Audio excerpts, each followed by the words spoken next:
Yeah, see the body. See there? Yeah. That's him. Definitely did.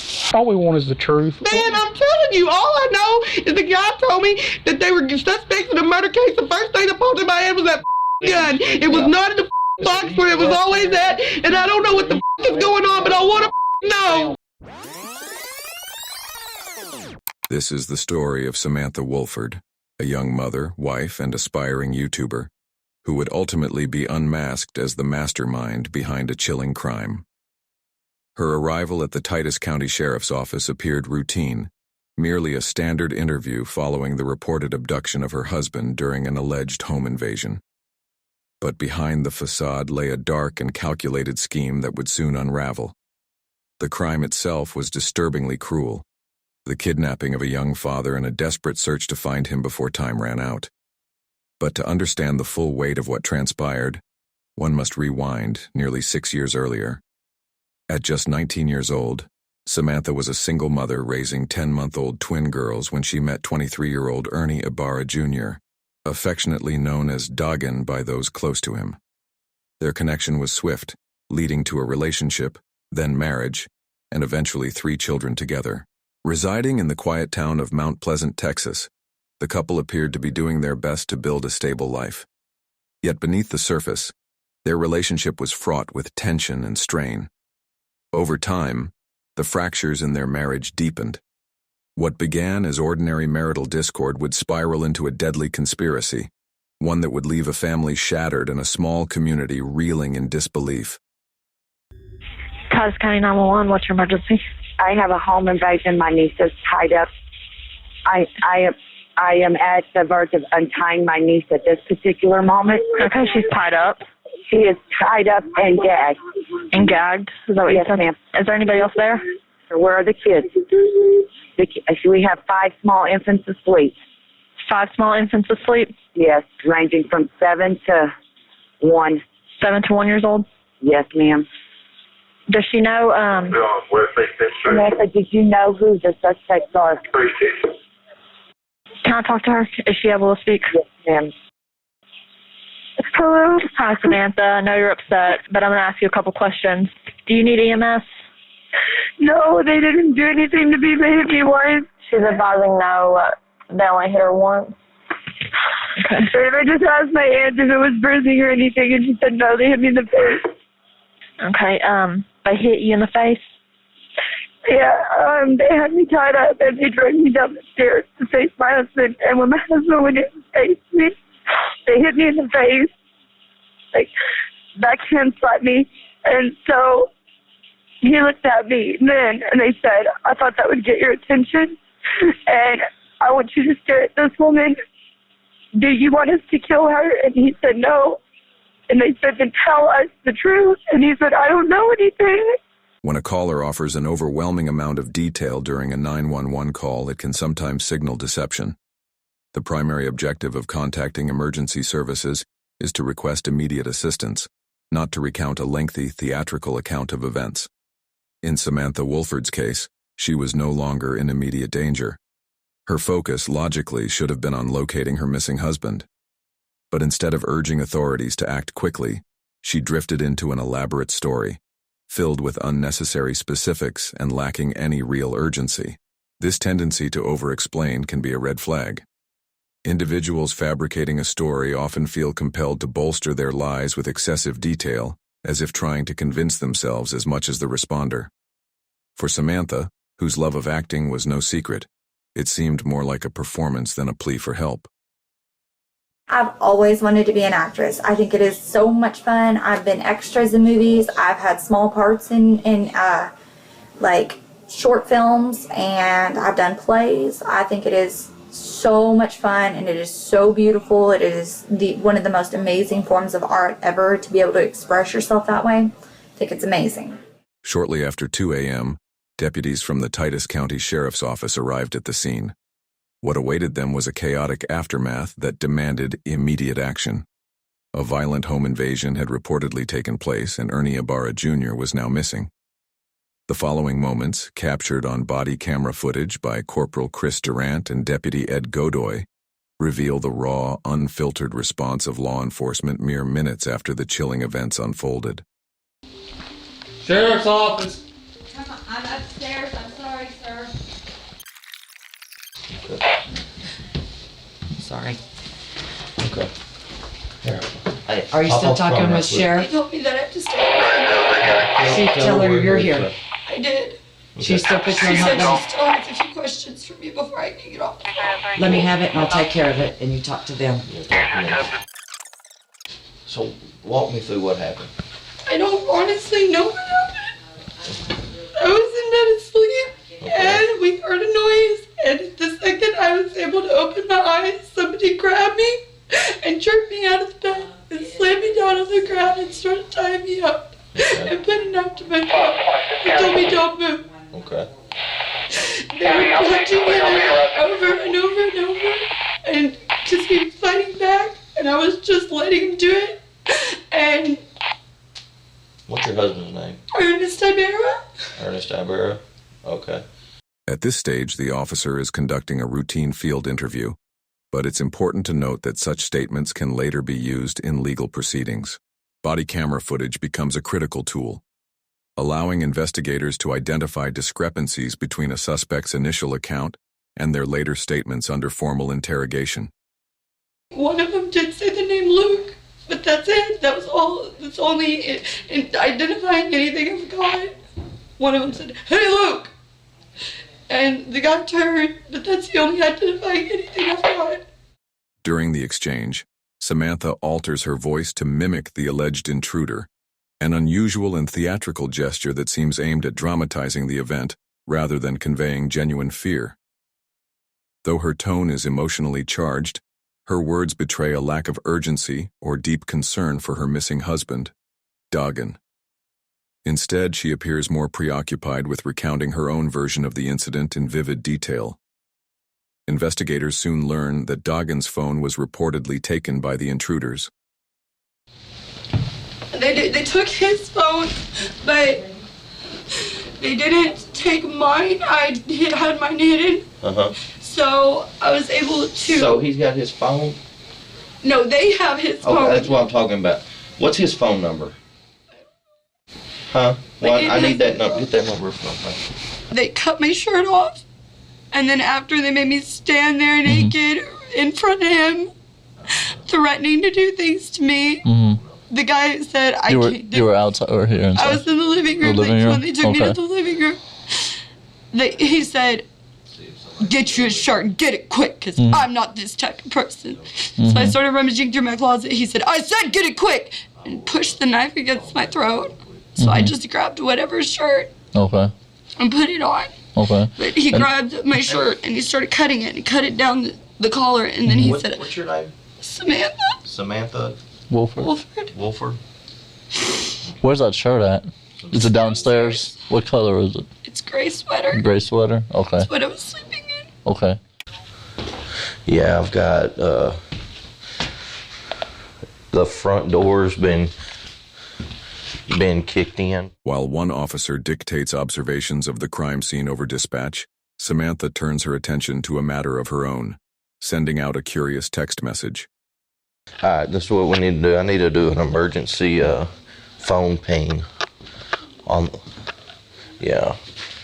And I've got the cell phone number. Simultaneously, the phone service provider is contacted in hopes of tracing Dogen's device and pinpointing his location before time runs out. Was the spray paint already on the walls? Yeah, somebody broke in over Christmas time, or over Halloween time, and did that. And he's already been out here once over this. Okay. They cut his hair off. I don't know why. Is that his hair? That's his hair? That's his hair. Okay. And he said... And you said also the pants he had on? He said you're going to want something of your husband, and choked a piece of his hair off and threw it on the floor. And you said those are his pants that he had on? Yeah. Where's the sweater you had on? I think that's it on the dining room floor. Or on the chair. On the chair? Gray sweater, it's got a cut all over it. Okay. I said I got another car pulling up. Let me go see who this is. Due to the fact that I was dialing with my nose. Hey, just stay out there for just a second for me, okay? Can I go out there? Well, let's get this checked out real quick. because right now this is the most important thing. You know, let's get this all figured out.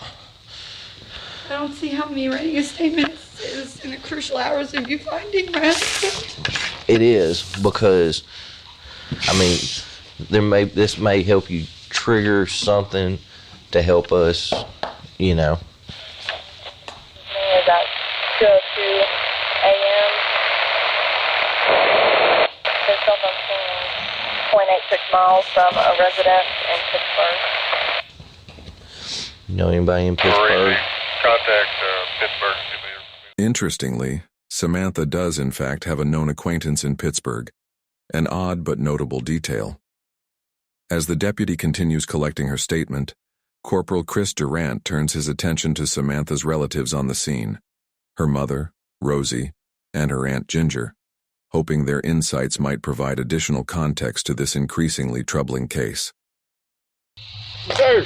How you doing? Just fine. You're the one that found her? Yes, she's the one that found her. I'm the one she called. Okay. So she called you first? She called me. Okay. Bound and gagged, and then she called me. We live in Winfield. Do we have any idea where her husband is? That's what we're trying to figure out. I'm assuming it has something to do with people that would be part of circle. That's the only thing I could possibly put together, is that it had something to do with people that knew.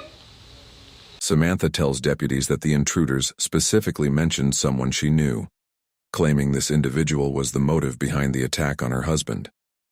Out of respect for that person's privacy, and given that no evidence ever linked them to the crime, their name has been redacted from all official records. Despite this, Samantha will continue to reference them throughout the investigation, weaving their identity into her evolving narrative. At 3:19 a.m., she sends another text message, described as urgent, while investigators work to piece together the unfolding scene. Around this time, investigator Chris Bragg arrives and Corporal Durant begins briefing him on the situation. Bragg's immediate reaction is one of suspicion. So they've got a pretty volatile past, and we've arrested him before. Yeah. Assaulting her and the infant. Make sure she didn't do something to him and then stage the scene to make it look like something happened. As Bragg steps into the scene, he begins forming what's known in legal and investigative terms as a theory of the case. This process involves constructing a coherent narrative that links together physical evidence, witness statements, and circumstantial details, a framework that prosecutors will later rely on to establish guilt beyond a reasonable doubt. He looked down and he had cuts on the top of his head, and they had him kneeling right here, and they cut part of his hair off. Following a preliminary sweep of the first floor, Corporal Durant leads the investigator toward the staircase. At the top lies the master bedroom, the location where Samantha claims the terrifying encounter began. What investigators would find upstairs would be pivotal in determining whether Samantha's story held any truth, or was simply the opening act in a far more sinister plot. So they kick the door and they come up these stairs and get them before they're able to know what's going on. Yeah, that's the only part that's getting me is how do you... They would have to either be familiar with the place to be able to do all that and know where they were asleep. And the babies are asleep in there. Upon examining the area where all 5 children were sleeping, both members of the sheriff's office noted that the living conditions inside the home were far from suitable for young children. While the body camera footage fails to capture a clear view of the space, their reactions speak volumes. The scene raises quiet concern among the officers, an early but important detail that will later carry greater weight in the investigation. Pitiful conditions. Yeah. I'm not really seeing a whole lot of blood, though, for somebody that was pistol whipped. As the investigation progresses, the lead investigator suggests that Samantha be brought upstairs to clarify certain elements of her account. I haven't seen it or anything. All of that, I don't know what's going on with it or what could have possibly got himself tied into caused this. But they kept saying, cause this, asking for compensation, $20,000. Yeah. If you would just hold tight with her, so I'm gonna go get some evidence bags and I'll be right back. I'm gonna grab my camera, I'll be right back. Are you guys trying to accuse me of something? No. It's here that her version of events begins to unravel. Her demeanor shifts and inconsistencies emerge, classic signs of someone caught in a lie. Samantha's behavior aligns with what investigators often observe in deceptive subjects, attempts to recover composure while maintaining a false narrative. This moment serves as a critical reminder of a broader truth. Those under questioning should always exercise their right to legal counsel. The objectives of law enforcement during an active investigation are not always transparent. It's standard practice for officers to begin with a wide pool of potential suspects and gradually narrow it down, rather than assuming innocence from the outset. In such cases, individuals are often treated as suspects or material witnesses until proven otherwise. What kind of gun is that? The Glock. Standard issued or? Mm-hmm. Can I see it? Hmm? Can I see it? Can you take it out? No. Then I gotta do paperwork. Really? I just was gonna see comparatively to the gun they had. I don't know guns, but the gun he had wasn't very big, or his hand wasn't very small, one or the other. It fit pretty closely to his hand size. What stands out most in this interaction is Samantha's peculiar demeanor. Rather than urging officers to find her missing husband, she engages in casual conversation, offering small talk and appearing unusually composed. Her lack of urgency is striking. It's possible she believed that by remaining friendly and cooperative, she could divert suspicion, an effort that may have backfired as the officers began to take a closer look at her role in the unfolding events. What them kept saying, took someone from us. The only thing I can figure is they're saying like narked on someone. They said something about now he's behind bars. What time did y'all go to bed last night? Around 11. Just hours before the reported home invasion, Samantha Wolford had given one version of events. But by the time morning arrived, her answers had already begun to shift. How old your babies? The youngest. One. You got four? Five? They were in there squirming a minute ago. Hmm? What is going on? Investigators are doing their thing.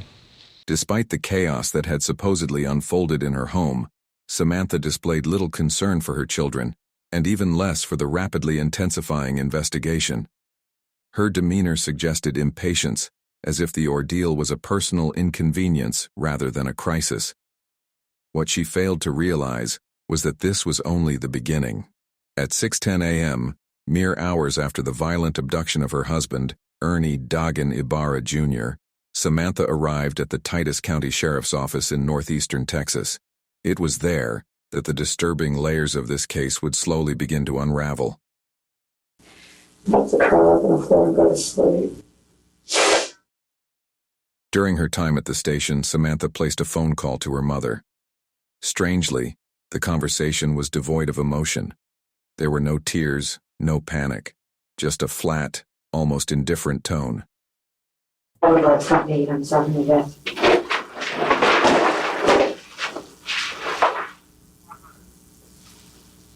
Biscuits and gravy, no sausage. Biscuits and gravy, no sausage, and french fries. What followed was even more unsettling. She gave her mother a food order. In a moment where fear, grief, or urgency would seem natural, Samantha was thinking about breakfast. Then, without explanation, she lay down on the floor of the interview room, a behavior that appeared oddly childlike and out of place. Rather than presenting as a distraught wife and mother of 5, Samantha's actions were more reminiscent of a disengaged teenager. Moments later, investigator Chris Bragg entered the room. What he would observe and uncover in the hours ahead would mark a turning point, not just in the investigation, but in the chilling narrative that was about to unfold.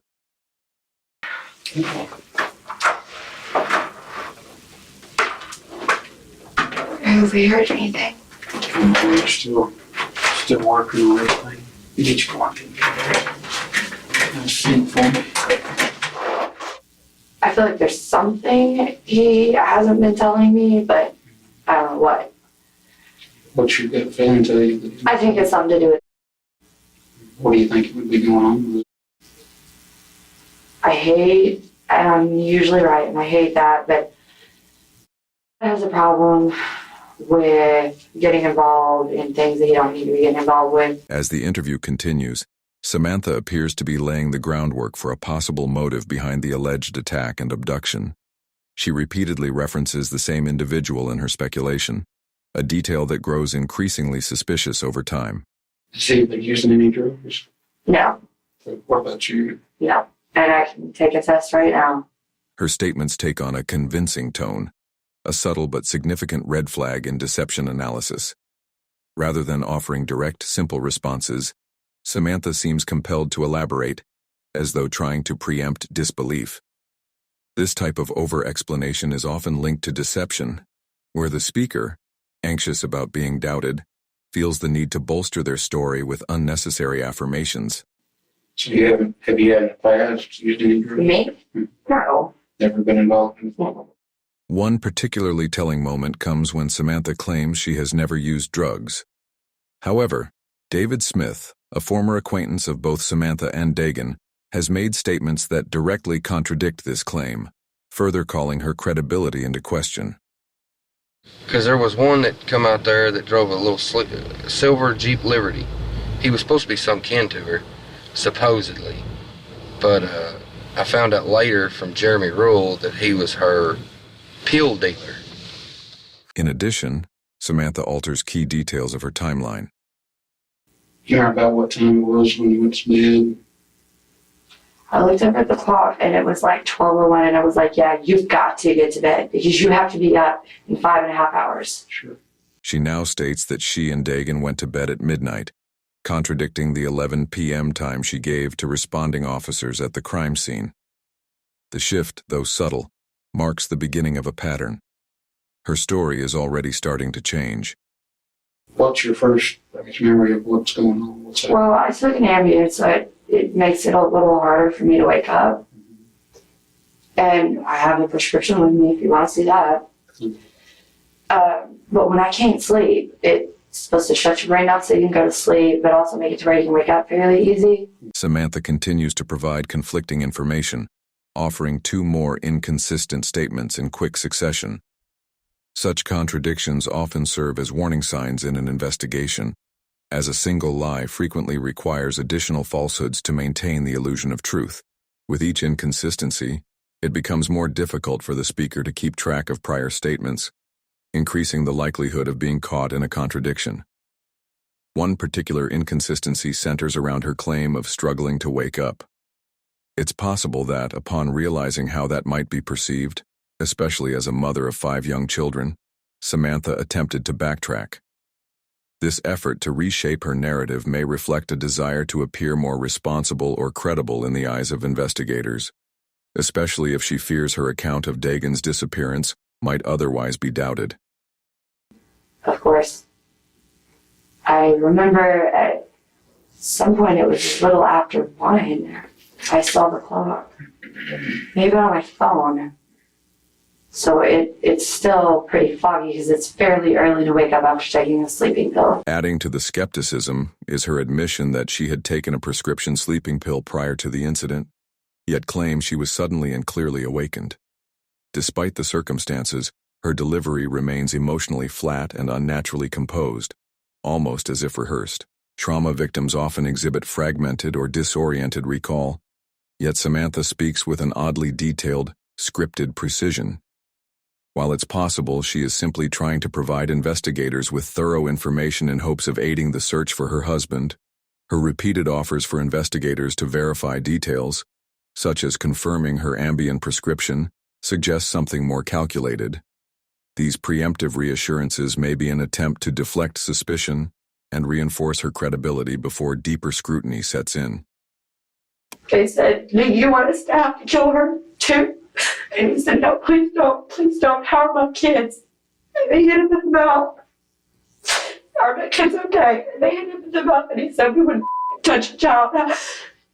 And it flew out of his mouth. I don't know if it was a tooth or if it was just spit or blood. This little kid flew out of his mouth because they had the lights on down there. And that's when they started cutting my clothes off and making me stand in front of him naked. This portion of Samantha's account begins to unravel under closer examination. She claimed to have been wearing a sweater that was cut during the attack, yet the garment showed no visible signs of damage. She didn't recognize the voice or nothing about it. I tried listening to everything. They forced him to tell me not to call the police. And he said, don't call the police. And they punched me in the mouth with the gun. And said, that's not what I said for you to tell her. He said, please tell me what to say again. Please just repeat it. So they repeated it. I couldn't understand what they were saying because they were so close to his face and growling in his ear. He said, Sam, don't call the police. I don't care what happens. Don't call the police because they'll come back and they'll kill all the kids. Promise me. And he was screaming at me and I was like, I promise. Even more questionable is her assertion that all 5 children slept through the entire ordeal. Given the chaos she described, this claim would later draw scrutiny from both law enforcement and her own aunt. I know you said something about some money or... Yeah, he said, what do I have to do? Please don't kill me, what do I have to do? And he said, $20,000. You want to know what you have to do? Can you come up with $20,000 in the next 5 minutes? And he's kind of laughed. Now, what did the handgun look like? It was just black. I don't know anything about guns. Do you know the difference between like a revolver and an automatic? Oh, it was definitely like a police pistol. It was whatever those are. Semi-automatics. It wasn't a... It was small, barely bigger than his hand. Investigators also noted her earlier interactions at the crime scene, including the pointed questions she directed toward the corporal, an unusual move for someone allegedly traumatized. What kind of gun is that? What kind of gun is that? The Glock. As the interview progresses, the conversation shifts to a more procedural matter. It is here that the trajectory of the investigation appears to turn against Samantha. You two weren't fussing, you weren't fighting, you didn't get out of hand, you didn't punch him, kick him, stab him, shoot him, nothing like that. I'm not going to find out anything any different later once we get there, because the deputies, they're out there right now, basically searching your house from top to bottom for every piece of physical evidence that we can find to do. Anything that'll help them find it. When asked for permission to search her home, a subtle but telling moment occurs. She verbally consents, but her body language sends a mixed message. Initially, she shakes her head no while agreeing, only correcting herself mid-sentence with a nod. The contradiction, whether subconscious or deliberate, raises a potential red flag for investigators. Well, actually, that's why I want to make sure, because we're going to be checking your phone records, your family's phone records. Under the Fourth Amendment, law enforcement typically requires a search warrant to search private property. Without one, such a search is considered unconstitutional, and any evidence obtained may be deemed inadmissible in court. However, there are exceptions. Police can access certain types of records, such as phone call logs, from service providers without a warrant. These records generally reveal which numbers were called and when, but not the content of the conversations. I need to know the truth. I have to absolutely know the truth, that you had no possible involvement in this whatsoever. No. You love her? I didn't. I wouldn't have gone back if I didn't. What all are you willing to do to help me find him? Whatever it takes. But you don't know where he is? No, I don't. I wish I did. You're positive? I'm positive. You have absolutely no idea where he's at. No, I don't. Do you know who we can call to find where he's at? The only one I can think is because they kept bringing him up. Other than that, you have no Other than that, I have no idea. None.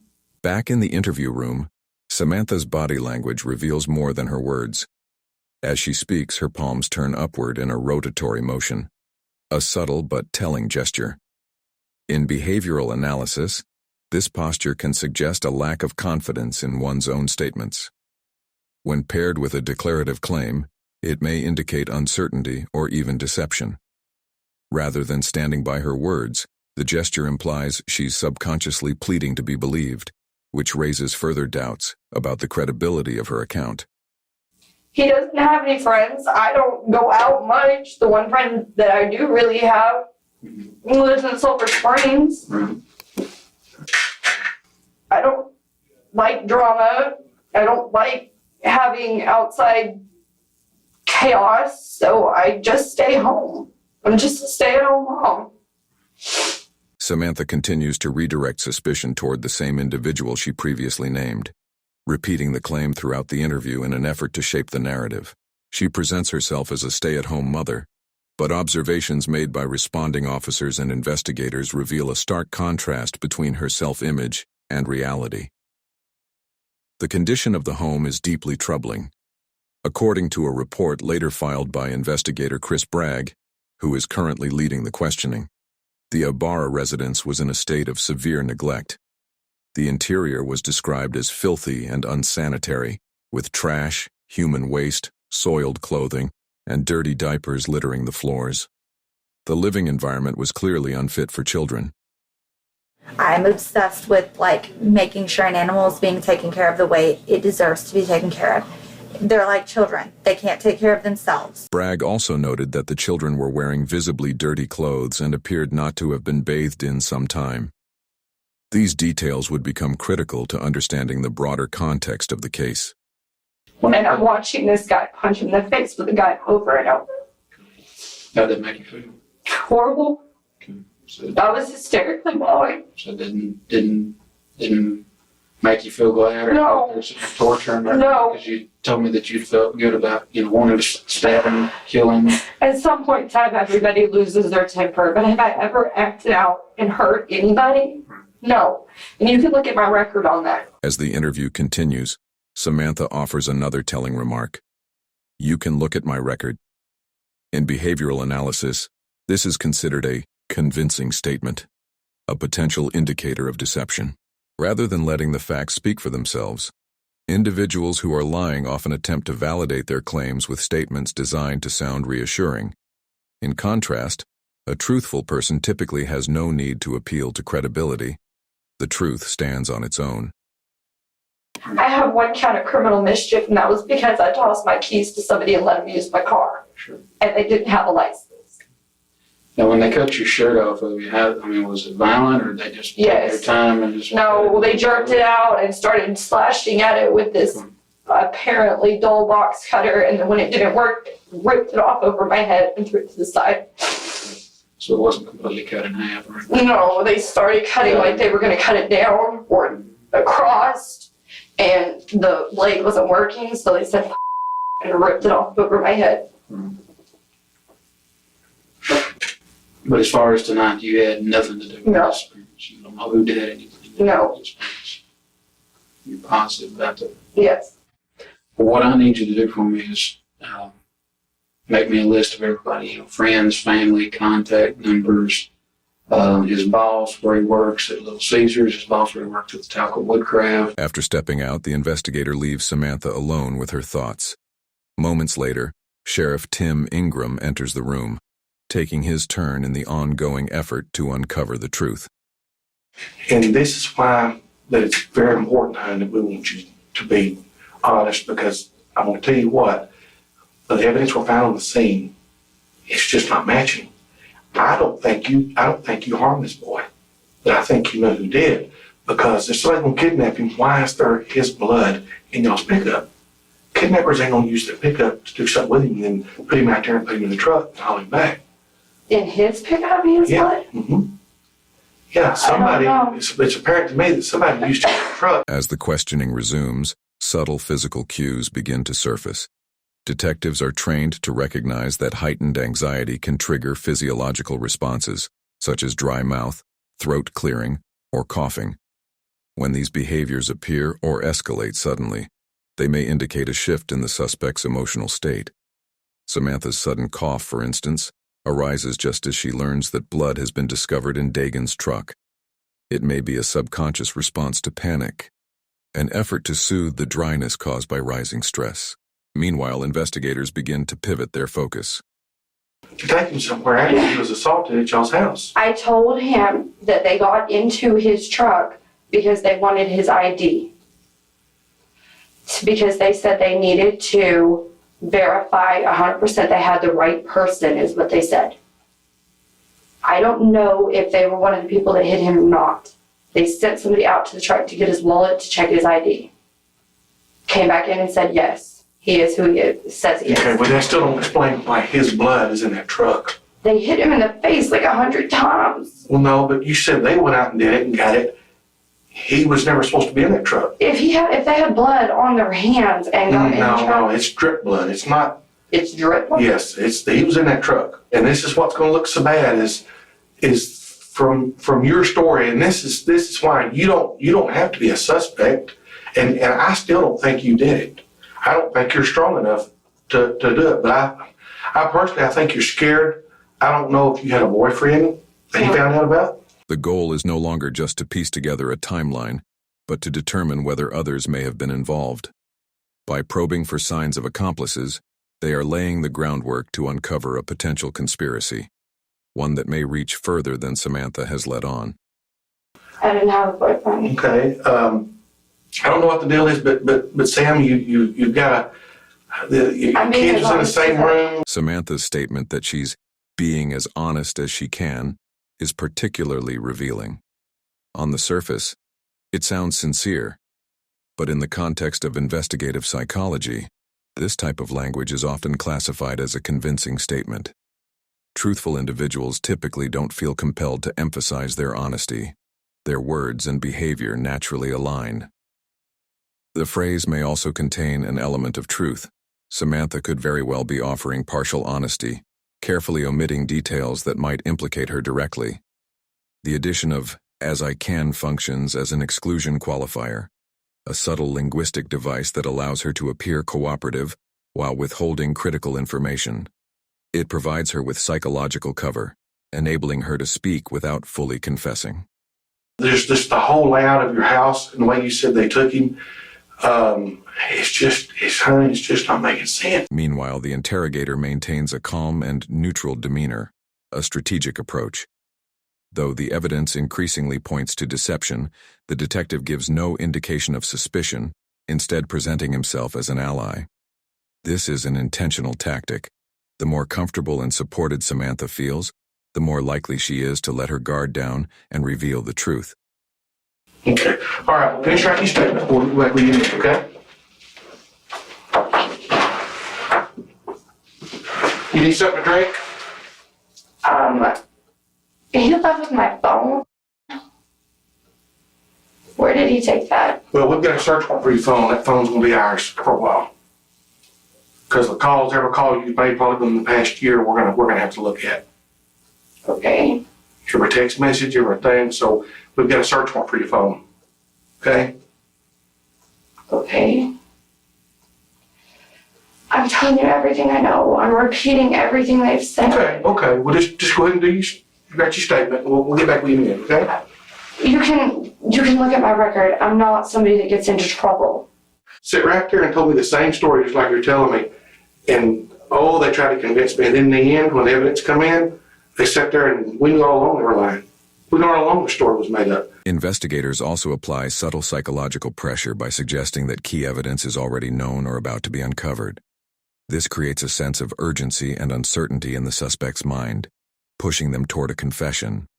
The implication is clear. Time is running out, and cooperating now may be their only opportunity to influence the outcome.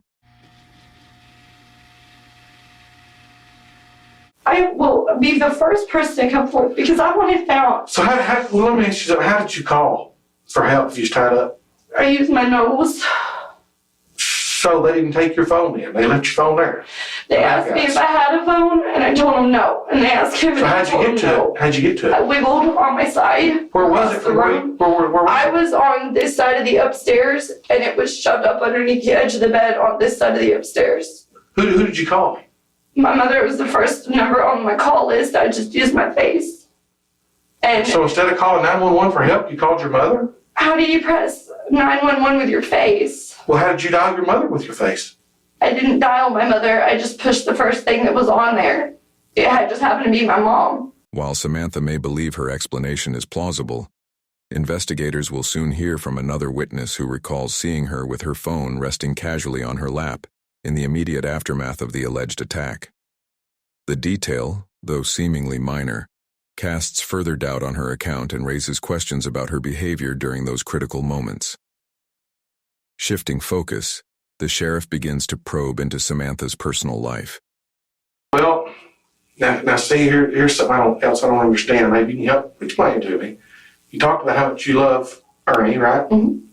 But though you're talking to Brian, you're talking to Alan. I'm not allowed to have friends because I'm married. Oh, no.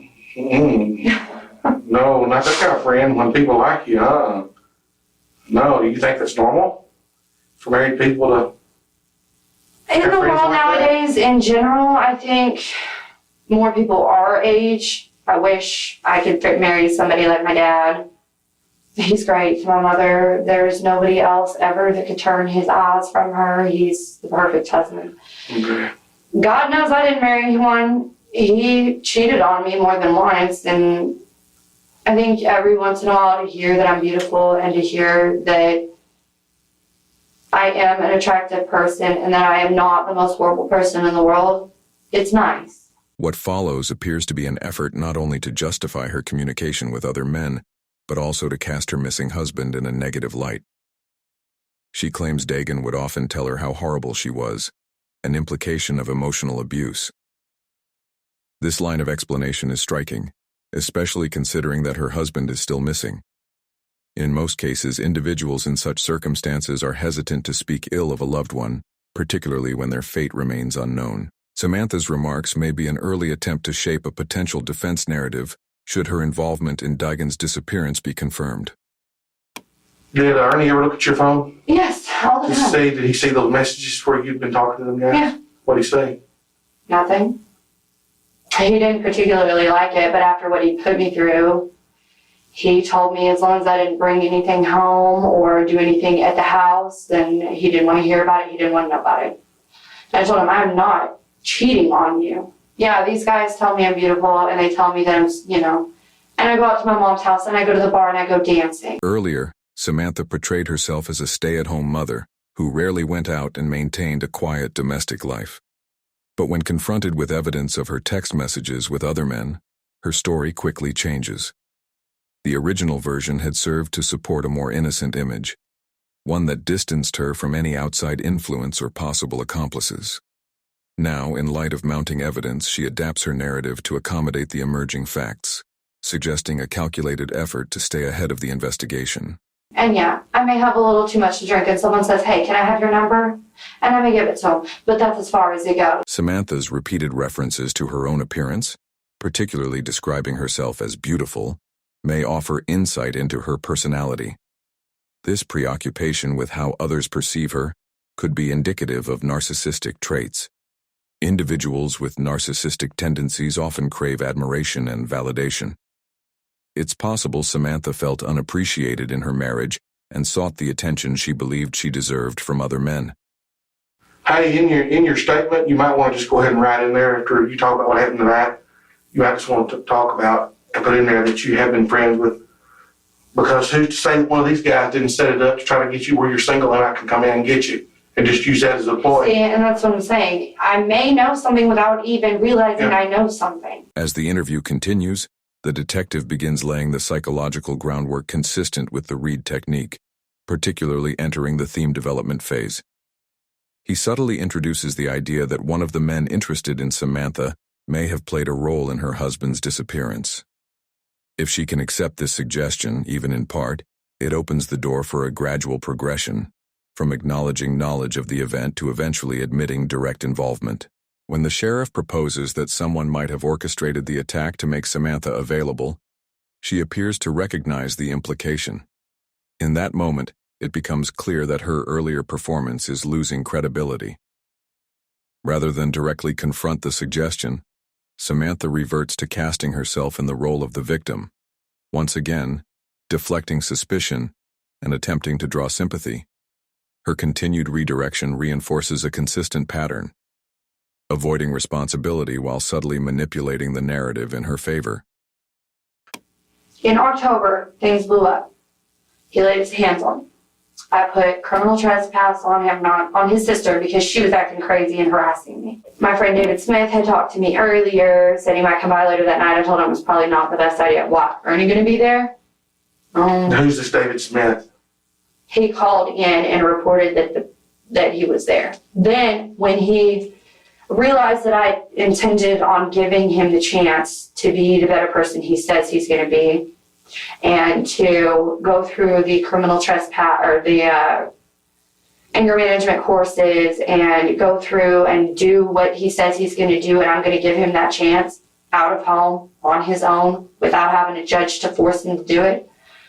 So Ernie's got a lot of anger issues? Yes, is he jealous? severe. Yes, is he very severe. jealous of you? Samantha's latest explanation conflicts with her earlier claim that Ernie had allowed her to be with other men, so long as it didn't happen in their home.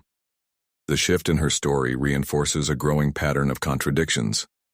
Moreover, her portrayal of herself as a vulnerable woman in need of rescue, particularly by David Smith and other male figures, aligns with a recurring theme in her behavior.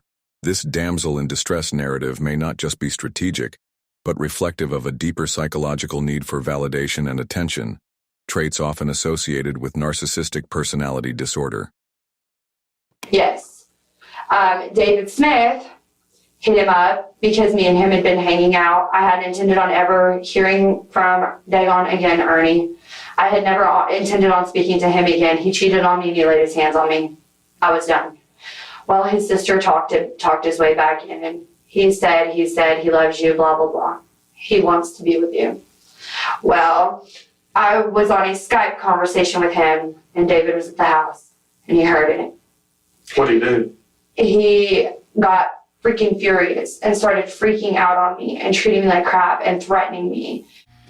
David, this guy that was a friend and only a friend, wanted to be with me. And when he realized that I had intended on going back to my husband, he freaked out. I need to find out where David lives.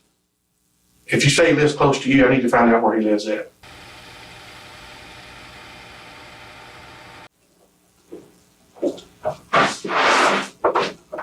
Rita?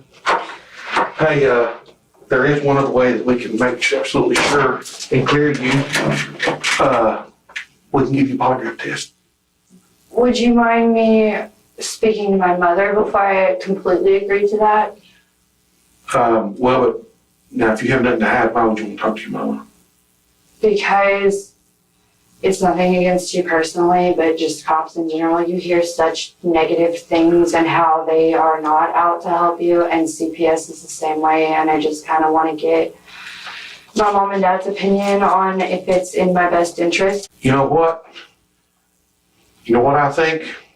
I think it's not going to be long. I think they're locking your butt up, what I think. I think you've been lying to me this whole time. You did get them right. I think you're a liar, what I think. I think you know exactly who did this, and I don't buy your freaking story for a minute. That's what I think. So I tell you what, let's do. Let's just get on with it. Meanwhile, the tone of the interrogation shifts dramatically. The interrogator raises his voice, a calculated move that may be designed to provoke an emotional response. This tactic is typically reserved for moments when overwhelming evidence is believed to exist and subtle strategies have run their course. While the display of anger can sometimes produce the desired reaction, it also risks undoing any trust that may have been built during earlier stages of the interrogation. Samantha's reaction is telling. She freezes, her body still, her mouth slightly open, as if momentarily stunned. This may be the onset of the classic freeze response, a primitive survival instinct triggered by fear or perceived danger. In that moment, the realization sets in. The investigators no longer believe her story. The sudden stillness may be her subconscious attempt to reduce the scrutiny, hoping that by ceasing movement, she can deflect some of the pressure now bearing down on her. That's why I say I've tried to really be honest with you. And that's why I'm coming up with more now and trying to help. This whole time. If I'm gonna tell you right now, DPS is dang good to them. If you ain't got nothing to hide, and what bothers me is you even hesitate to take that knowing it would positively clear you or to positively show that you're hiding something. But what's going to make you guilty is when we prove that you lied to us. During the interview, the sheriff asserts that lying effectively makes Samantha guilty. An oversimplification, but one that serves a tactical purpose. While misleading, this approach is legally permissible under U.S. law, as officers are allowed to use deception during interrogations, provided it doesn't cross into coercion. At this point in the investigation, the inconsistencies between Samantha's statements and the physical evidence begin to carry weight. These contradictions may be used to demonstrate what's known as consciousness of guilt, a legal concept suggesting that a suspect is aware of their involvement in a crime and is actively trying to conceal it. This awareness is typically inferred through circumstantial evidence, particularly a suspect's post-crime behavior, such as evasion, false statements, or lack of cooperation. That is the case that I do know who did it and why they did it. Okay. Doesn't that make me like an accomplice? Nope, it sure don't. No, that makes you a scared mother with children. In a revealing moment, Samantha asks the sheriff about the legal consequences of being an accomplice. Her question is notable and potentially incriminating. Under the law, accomplices are generally treated as principals, meaning they can face the same charges and penalties as the person who directly committed the crime. A common example is the getaway driver in a bank robbery. Even if they never enter the building, their role in aiding the crime makes them equally culpable. It's important to distinguish this from conspiracy, which involves an agreement between two or more individuals to commit a crime, coupled with at least one person taking a concrete step toward its execution. In both accomplice liability and conspiracy, all involved parties can be held criminally responsible, regardless of the extent of their direct involvement. Samantha's inquiry may suggest an awareness of how deeply her actions, or knowledge, may implicate her. The only other thing I know, and I don't even know, I know, okay, but it's a suspicion. Okay. I've been up at the hospital with my friend Charlotte. Okay. And she's got a guy there, and I swear to God, I cannot go up there that I said any of this. Okay. Because they have a lot of friends around here, and my life will be in a lot of danger. Okay. But the only other thing I know is venting to her and talking to her about problems. Like I just told you, I have a problem with talking to my friends about our problems. Mm-hmm. I don't have many of them. So when I do get with one of my friends, I want to talk about any problems we might have had. And honestly, lately, it hasn't been many. Okay. We have had problems in the past, and I hadn't seen Charlotte in a long time. Okay, come on with it. And she's got this guy in the room with her, and he gets to talking about how a man shouldn't treat a woman that way, and how you don't do those things to a person, and he's going to deal with the situation. Okay. I didn't take him seriously. Okay, you see, Sam, you know who did this, but that does not make you guilty. But I don't have any proof that he did. I just have what he said. Okay, who is this guy? His name's John. John who? His Facebook is Rebel, John Rebel. It's John, I don't truly know his last name, but his Facebook says John Rebel. At this stage of the interrogation, Samantha's emotional display appears less connected to concern for her missing husband and more reflective of frustration, specifically that her version of events is no longer producing the results she had anticipated. This reaction aligns with her previously observed narcissistic traits, where the focus often centers on self-image rather than genuine empathy or remorse. It is during this shift that Samantha introduces a new name, John Rebel. This moment marks a critical turning point in the investigation. He's got a brother named Greg. He's got a really bad history as far as... Who's Greg? I was told he's an informant. I don't know Greg's last name Where either. does John live? I don't know. I know that he's been staying with Charlotte. So if he did this, who do you think he'd bring with him? I don't know any of his friends. But yesterday at the hospital, he had a guy that I do know from town with him. His name is Tay. Who? Tay Rhymes. What began as a chaotic and conflicting story now starts to take form, with new characters, new claims, and a widening scope of potential involvement. Investigators would soon learn that John Rebel is actually John Sanford, and that Tay refers to Octavius Rhymes. Suddenly, the investigation gains momentum. Within minutes, Samantha implicates multiple individuals, and the tangled narrative begins to unravel rapidly. Her cooperation, though still self-serving, provides law enforcement with new leads and directions. Did they do something to let you know that there was them inside that house? Not 1,000% particular, but I'm pretty sure it was him. The height and the weight and the way he was talking, all gangster.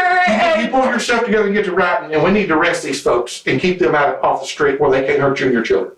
There was a third person with them. Okay, who do you think it was? He's got people that's staying with him. Who, John Rebel? When they were at the hospital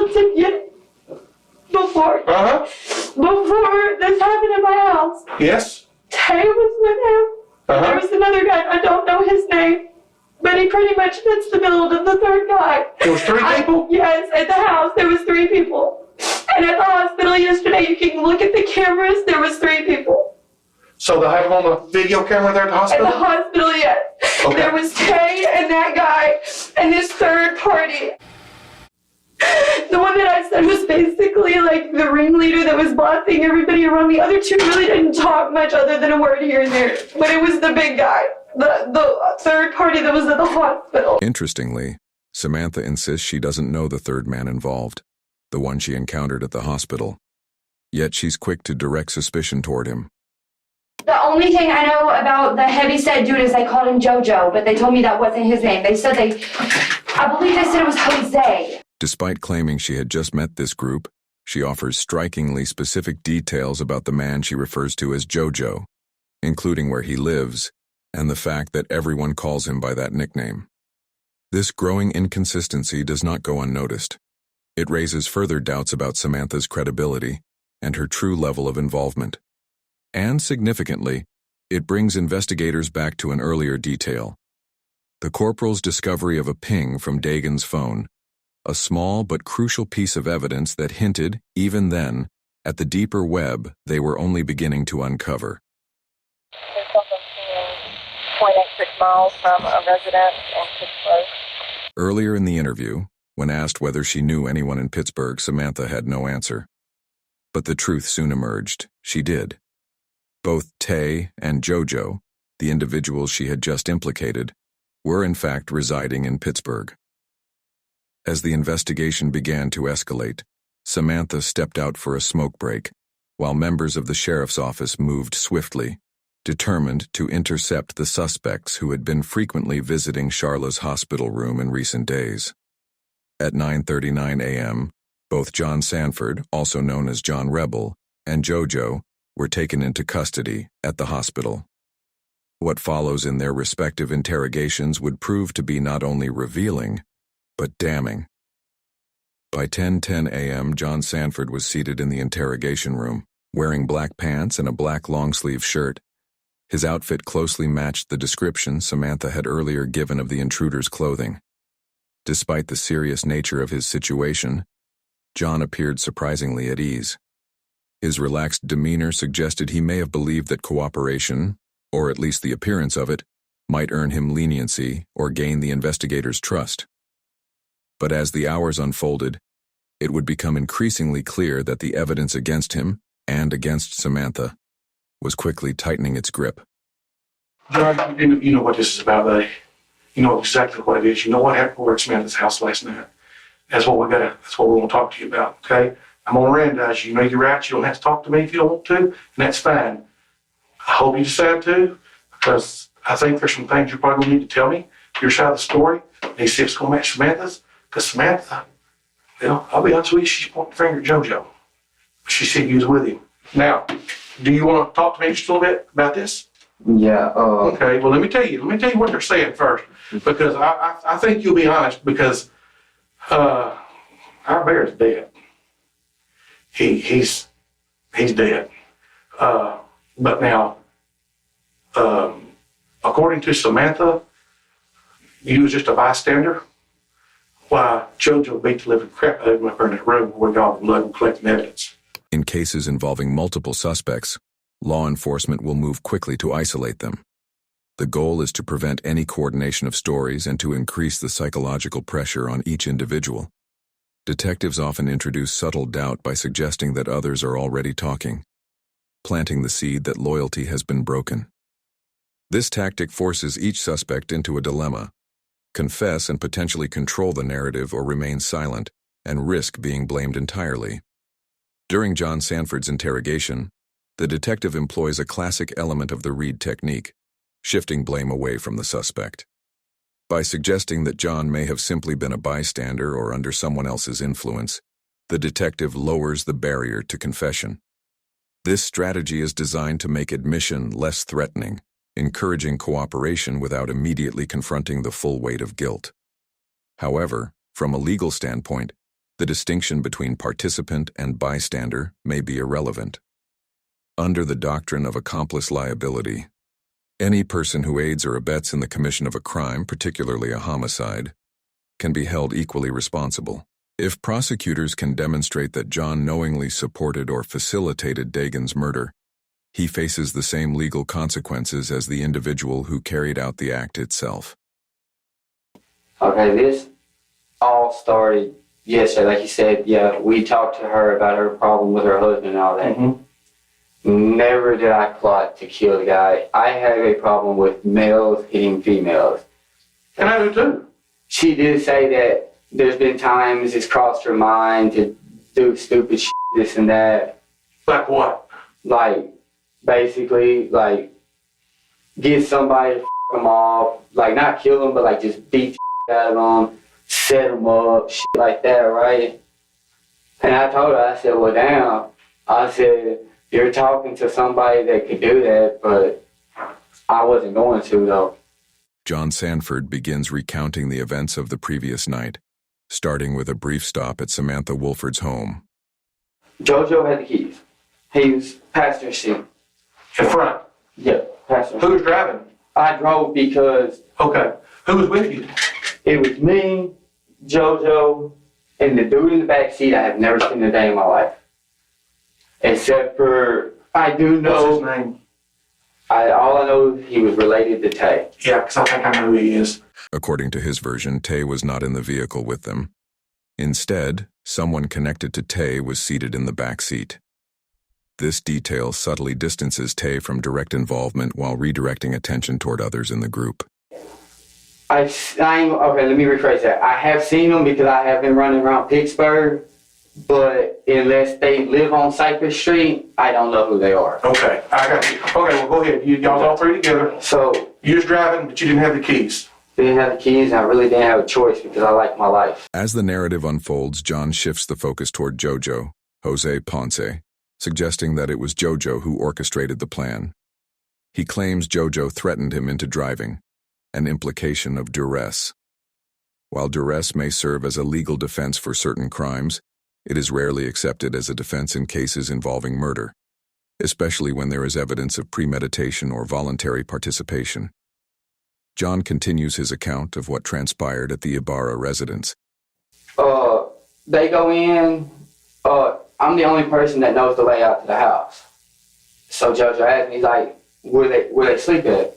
And I just walked up, stopped, and told him, man, look, upstairs. They didn't go up.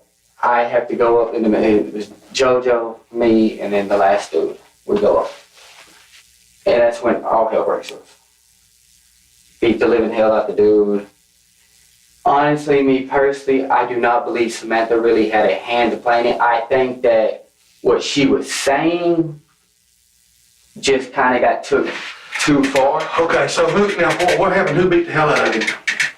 Jojo and the other guy. Using exaggerated hand gestures despite being in handcuffs. In behavioral analysis, the increased use of illustrators, gestures that accompany speech, can sometimes indicate an attempt to make a lie seem more convincing or to reinforce a shaky narrative. Meanwhile, Jojo now finds himself in the interrogation room, wearing orange prison attire and facing mounting pressure. His situation is increasingly precarious. Jonathan is really putting this whole thing off on you, and said that you're the one that wanted to go in there, and he kept saying that you said something about like maybe you had a bad dope deal that went bad. I don't even know. Matter of fact, I specifically told them when she told me who her husband was, right there in Octavius' house.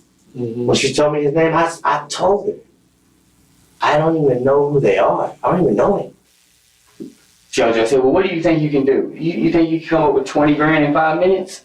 John claims that Jojo demanded Dogen produce $20,000 within 5 minutes to fix the situation, a statement that mirrors Samantha's earlier account to police.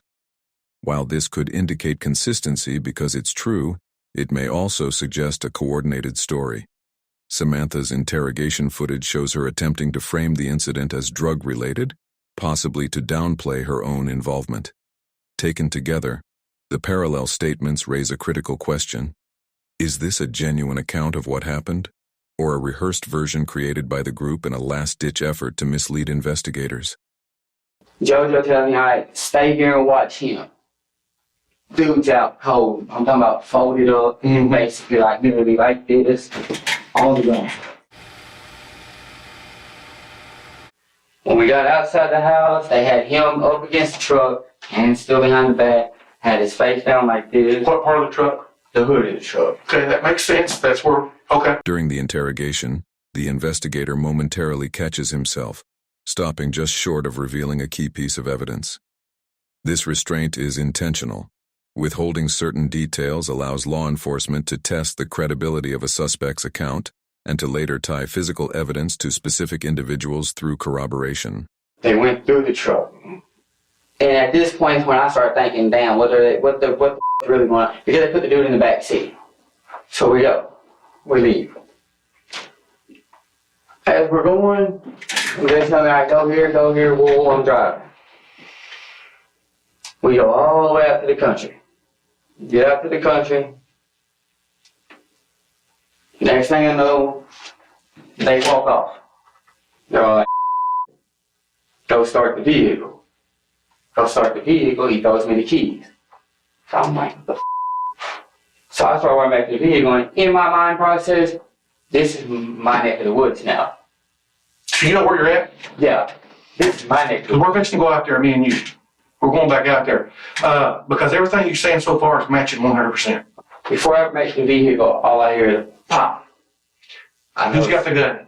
Jojo does. As the conversation continues, John names Jojo, Jose Ponce, as the individual who pulled the trigger. However, this is where the accounts begin to diverge. Hey, listen, man, everybody's done point the finger at you as being the one that pulled the trigger. That's what I'm saying, dude, and I didn't. Who pulled the trigger then? Jonathan. The identity of the shooter remains unclear, and no unified version of events emerges. Still, Jojo could face serious legal consequences, even without being the one who fired the fatal shot.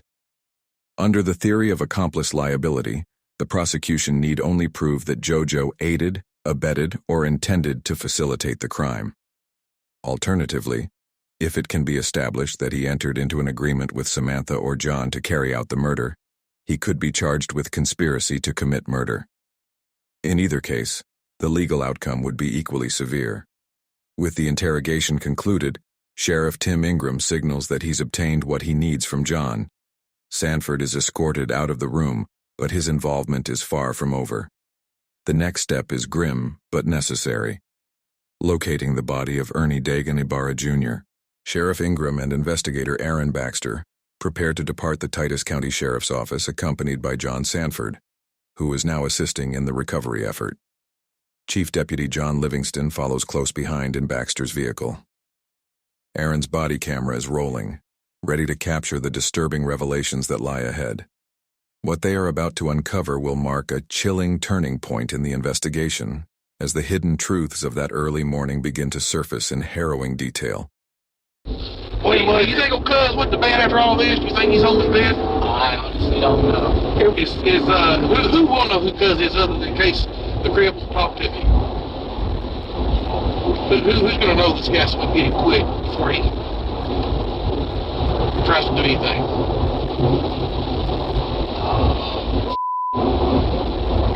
Almost anybody in Pittsburgh that really... So is that his name? Is that what everybody calls him, cuz? As the investigation intensifies, Sheriff Tim Ingram asks John Sanford to identify the elusive third individual known only by the alias Cuss. His real identity will soon come to light.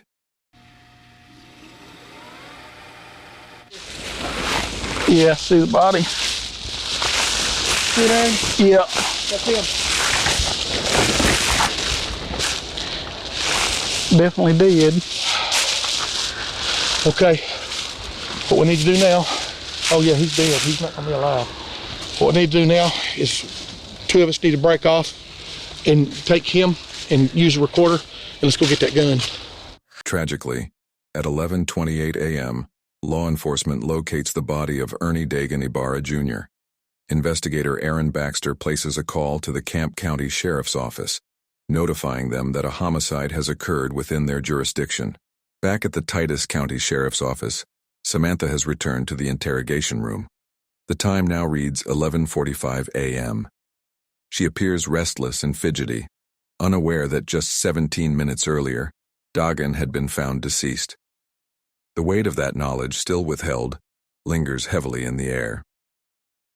While investigators begin the search for the suspected murder weapon, Samantha occupies herself by writing aimlessly on the dry erase board inside the interrogation room, an unsettling display of detachment given the gravity of the situation.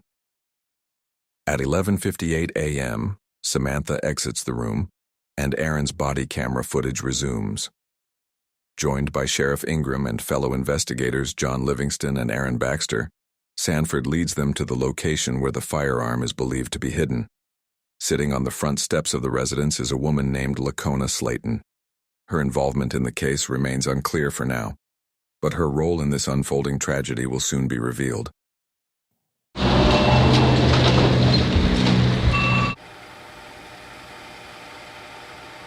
Come up, Smith. Okay, I'll stop. Hey, what? Thank you. I appreciate you, man. Won't take us but a minute. We'll be done. Hey, John. Where's that gun at? It was out here, but it's apparently not out here. Who got it? I don't know. Y'all arrested me. Why ain't it out here? I don't know. No, I swear to God, I don't know. the box, and the box is in a locked box. So you already knew the gun was involved? No, she has no clue. I didn't know about. She has no clue about nothing. I'm telling y'all that now. So I haven't. She has no clue about nothing. Here's the deal, all right? We need the gun. You could be charged with the same thing. She was. I know here. what the. You could be an accomplice to murder, capital murder. That's the death penalty. So if you know where the gun's at, she knows where the gun's at. You need to go ahead and tell us. I don't know where the gun's at. I just told you that. Okay, I'm gonna give you one more opportunity. Dude, you can handcuff me. I don't know where the goddamn gun is at. That's probably about to happen because I think you're a liar. I don't give a damn. You've got the freaking box. You've got the dead gun. Where'd the gun go then? I don't know. So why'd you get the box? I don't care, man. I didn't do. You must be about as low life as that husband of yours. He ain't husband. Well, you with him. About the same thing. Whatever. The sheriff and Lacona Slayton are now discussing Jojo, Jose Ponce. Oh yeah, you remember enough to come home and get that box, that gun in it, don't you? No, I remember to come home and check the box. So the gun's not in the tent? I don't know. Go check the tent. I don't know. Is it okay if I check the tent? Yes, it is okay. Okay. And where's it at? Right behind the house. during a tense and emotionally charged exchange. The confrontation reaches a boiling point before the sheriff and investigator Aaron Baxter proceed to search the tent where Lacona has been living. As she is the occupant with a controlling interest in the premises, her consent negates the need for a warrant under the established exceptions to the Fourth Amendment. Meanwhile, back at the Titus County Sheriff's Office, Samantha once again engages with the dry erase board in the interrogation room. This time, she directs written questions toward the investigators, an act that seems less like communication and more like a performance. Her behavior continues to appear childlike and emotionally immature. Under pressure, individuals with certain personality disorders may regress, revealing patterns of behavior that are impulsive, attention-seeking, or disconnected from the gravity of the situation. Samantha's actions reflect such tendencies, seemingly more concerned with expression than reflection.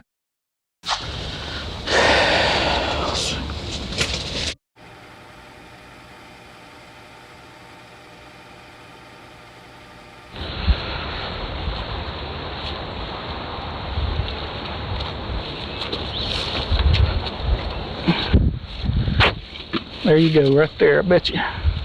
See the dope or the gun? The gun. Well, Peter had his gun. Why the hell would I tell you to go look in the tent? it wasn't in the tent. Well, I don't know where the... All we want is the truth. Man, I'm telling you, all I know is the guy told me that they were suspects in a murder case. The first thing that popped in my head was that gun. It was not in the box where it was always at, and I don't know what the is going on, but I want to know. Okay, well, just like the other officer told you, we're investigating a murder. All right? There was a guy killed last night. He was executed.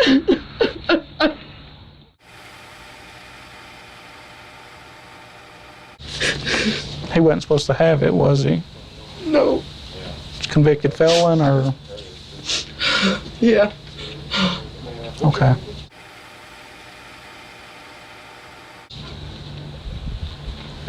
Obviously, you know, that guy's got a family, and they're going to want to know what happened to their son and father. I mean, the guy's got kids, young kids. And so we just we're just trying to gather the facts up and get justice for this guy's family. Is there anything that you can tell me at this point that would help us with our investigation? Other than that, if I think he would have did something like that, yeah, because he's pulled it on me before. He's pulled the gun out on you before? Yeah. All right. I know I've prayed, but damn, I didn't think I was going to split up with him like this. A revealing detail soon emerges, thanks to a carefully crafted open-ended question posed by one of the officers. This insight may explain Lacona's reluctance to disclose the weapon's location earlier. It appears her silence may not have been motivated by self-preservation or loyalty, but by fear, specifically, fear of retaliation from Jojo. While his full version of events has yet to be heard, the evidence continues to build against him, and the possibility of redemption seems increasingly remote. With the suspected murder weapon now recovered from Lacona's tent, law enforcement secures a key piece of evidence, one believed to have been used in the execution of Ernie Dogen Ibarra Jr. The case, while far from over, is beginning to come into devastating focus. On February 24th, just 4 days after the murder of Ernie Dogen Ibarra Jr., investigator Aaron Baxter sits down with Lacona Slayton for a formal interview. During their previous encounter, when the suspected murder weapon was recovered near the tent she called home, Lacona had hinted that her relationship with Jojo, Jose Ponce, was nearing its end. Yet now, in a surprising shift, she refers to Jojo as her fiancé. This change in language suggests that she may have reconsidered her decision to leave the volatile relationship. If so, her emotional attachment could make her less forthcoming with law enforcement than investigators had hoped. You know, the other day when we were over there with the gun, what made you think that gun was used to you just had a gut feeling? I just had that feeling. It was a feeling because I don't know, it's just a feeling. And you said that Jose had pointed at you before? Yeah, in the past, but he would never. He would just. When it comes to other people, he's not mean. He's a coward. When it came to me, it was different. Other folks, he was a coward. He always backed down from fights and stuff. And I just don't understand. I don't see. I just don't understand. What? Why? Jojo didn't even know her. As far as I knew, Jonathan was the only one that knew her. Then I found out Tay's known her, Jonathan's known her. Jojo didn't know her, so why would he even...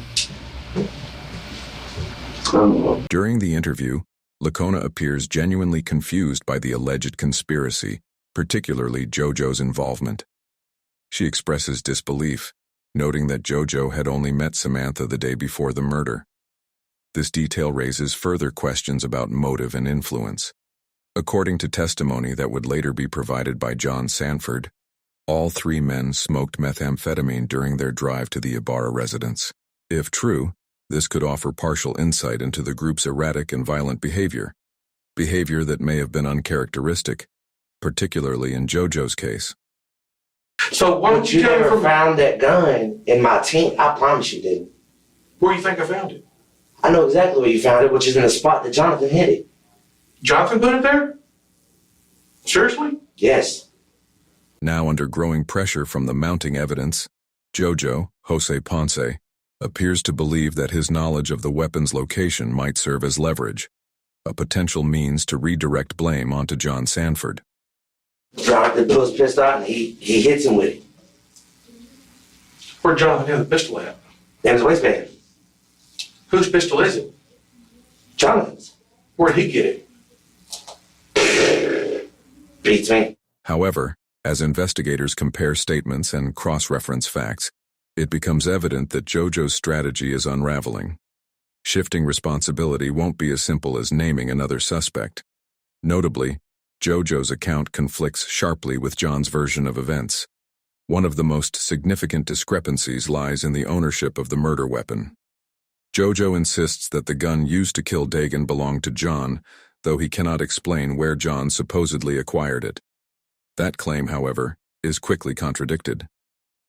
All right, and the gun that we got out from under the house, that's the gun that, I guess it belonged to Jose. It was mine. It was a gift to me from him. It was mine. Okay. Lacona Slayton confirms to investigators that the handgun recovered near her tent was, in fact, owned jointly by herself and Jojo, not John.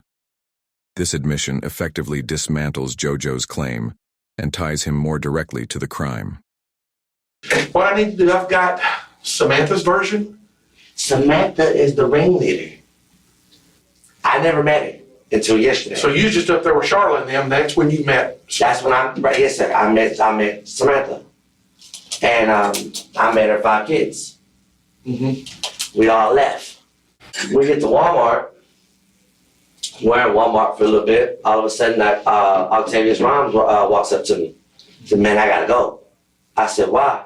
He's like, "My mom just called me and cussing me out, telling me I better get the damn car home." So I let me go find Jonathan real quick. Let me ask Jonathan if he can give us, me and my wife, a ride home, back to your house.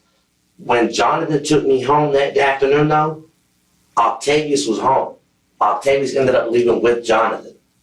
They left together. Me and my wife stayed home. All of a sudden, around the 7 or 8 at last night, they showed back up. This time, they showed up with Octavius, Jonathan, Samantha, and her kids. Jonathan pulls me to the side. "Say, cuz, I need to talk to you." I don't know what's up. He's like, "Look, old girl," talking about Samantha. He said, "Samantha wants us to, do something." And he wouldn't tell me full details until we went to the place. All of a sudden, he tells me, he said, "Look, I just need you to stand up." Jojo goes on to describe what constitutes a criminal conspiracy between himself and John, specifically a plan to kidnap Dogen. He also implicates Tay as a knowing and willing participant in that plan. This marks a crucial development, especially since both Samantha and John had initially avoided naming Tay in connection with the crime. As it turns out, the mysterious cuss was none other than Tay, Octavius Rhymes, whose identity had been deliberately concealed by both Samantha and John early in the investigation. But now, Tay is ready to speak for himself. Having reached out to the Titus County Sheriff's Office, Octavius Tay Rhymes requests a meeting, indicating his interest in cooperating with authorities, possibly in exchange for a plea deal. With each new statement, the conspiracy grows clearer and more disturbing. Although Octavius Tay Rhymes expressed interest in making a deal, he was informed that only his attorney could negotiate with the district attorney's office.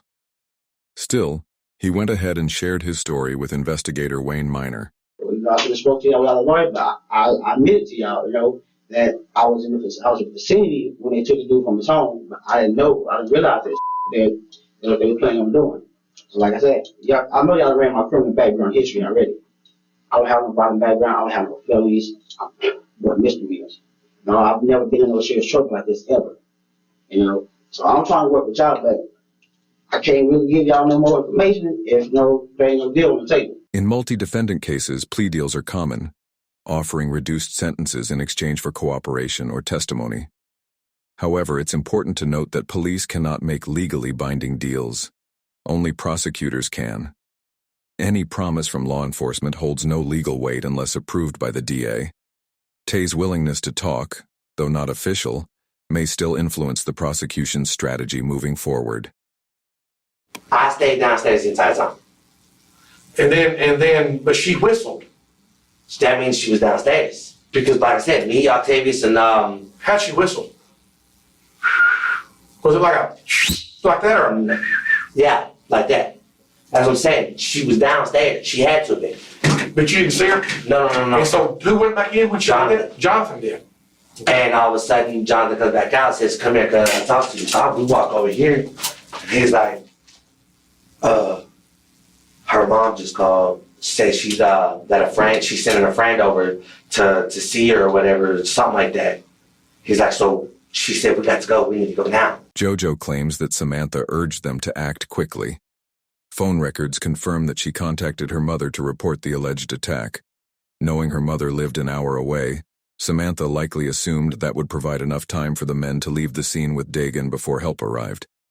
However, what she didn't anticipate was her mother sending a nearby aunt instead, disrupting the plan far sooner than expected. Critically, Jojo's knowledge of this sequence of events strongly suggests prior coordination with Samantha, as there would have been no way for him to know this detail unless she had informed him. And so we left. The group eventually arrived at a remote, secluded location, their intended destination. Tay's looking at me, I'm looking at him. Jonathan looks back at us. Jonathan pulls it out, he's holding it. All of a sudden, I tell him, man, dude, you're too close, dude. You finna take the man's life, but you're too close to the road. Tay's looking, Tay's like, man, you really are. He said, it's gonna be loud. It is here that Jojo makes a potentially incriminating statement. By telling the sheriff that he instructed John to move farther from the road before killing Dogen, Jojo may have just admitted to being an accomplice. Prosecutors could argue that this directive constituted an act of assistance, legally implicating Jojo under the doctrine of accomplice liability and making him equally responsible for the murder. All right, hold on just a second, drink your Coke, and I'll be right back. As Jojo waits alone for the sheriff's return, he remains aware that the camera is still recording, capturing every moment, gesture, and pause in real time. I don't understand how the hell you're gonna blame me for shit that he did. Okay. I went because he asked me for help. So you know what time that they took Samantha home? To be honest, I believe it was before midnight, but I couldn't really tell you the time. I don't remember the times. I think it was before midnight though, because she was talking about how the kids were getting sleepy and she needed to get to the house. something about her man was asleep or something, and she didn't want him waking up and getting mad at her. There was no longer any doubt. Samantha Wolford had been caught in a lie. Cell tower data contradicted her statements to law enforcement, revealing that her phone did not return to her residence until around 10:30 p.m. on February 19th, just hours before the staged home invasion. Despite her efforts to mislead investigators, the digital evidence told a different story. A major turning point in the case came 3 days after Dogen's murder. Though hardly unexpected, Samantha was formally arrested and charged with aggravated kidnapping and murder. Justice soon followed for the rest of the conspirators. In April 2016, both John Sanford and Jojo Ponce pleaded guilty to their roles in the crime. Each received 50-year prison sentences for the kidnapping and murder of Dogen Ibarra Jr. Later that year, in December 2016, Octavius Tay Rhymes faced trial. His hopes of a favorable outcome quickly faded. He was found guilty of murder and aggravated kidnapping, receiving a total sentence of 93 years. Finally, in September 2017, the mastermind herself stood trial. Samantha Wolford was convicted of orchestrating the fatal plot. She was sentenced to 99 years for murder, plus an additional 50 years for kidnapping, to be served consecutively. To this day, the question of who ultimately pulled the trigger remains unanswered. But for the 4 individuals who conspired in this chilling crime, the consequences were clear and permanent. Do you think Samantha's calm and detailed storytelling was a clever cover, or a clear sign of guilt? Was justice truly served if we still don't know who actually pulled the trigger? If you found this case as shocking as we did, don't forget to like the video, subscribe for more deep dive true crime stories, and drop your thoughts in the comments below. We'd love to hear what you think about Samantha's role and the unanswered questions still lingering in this case.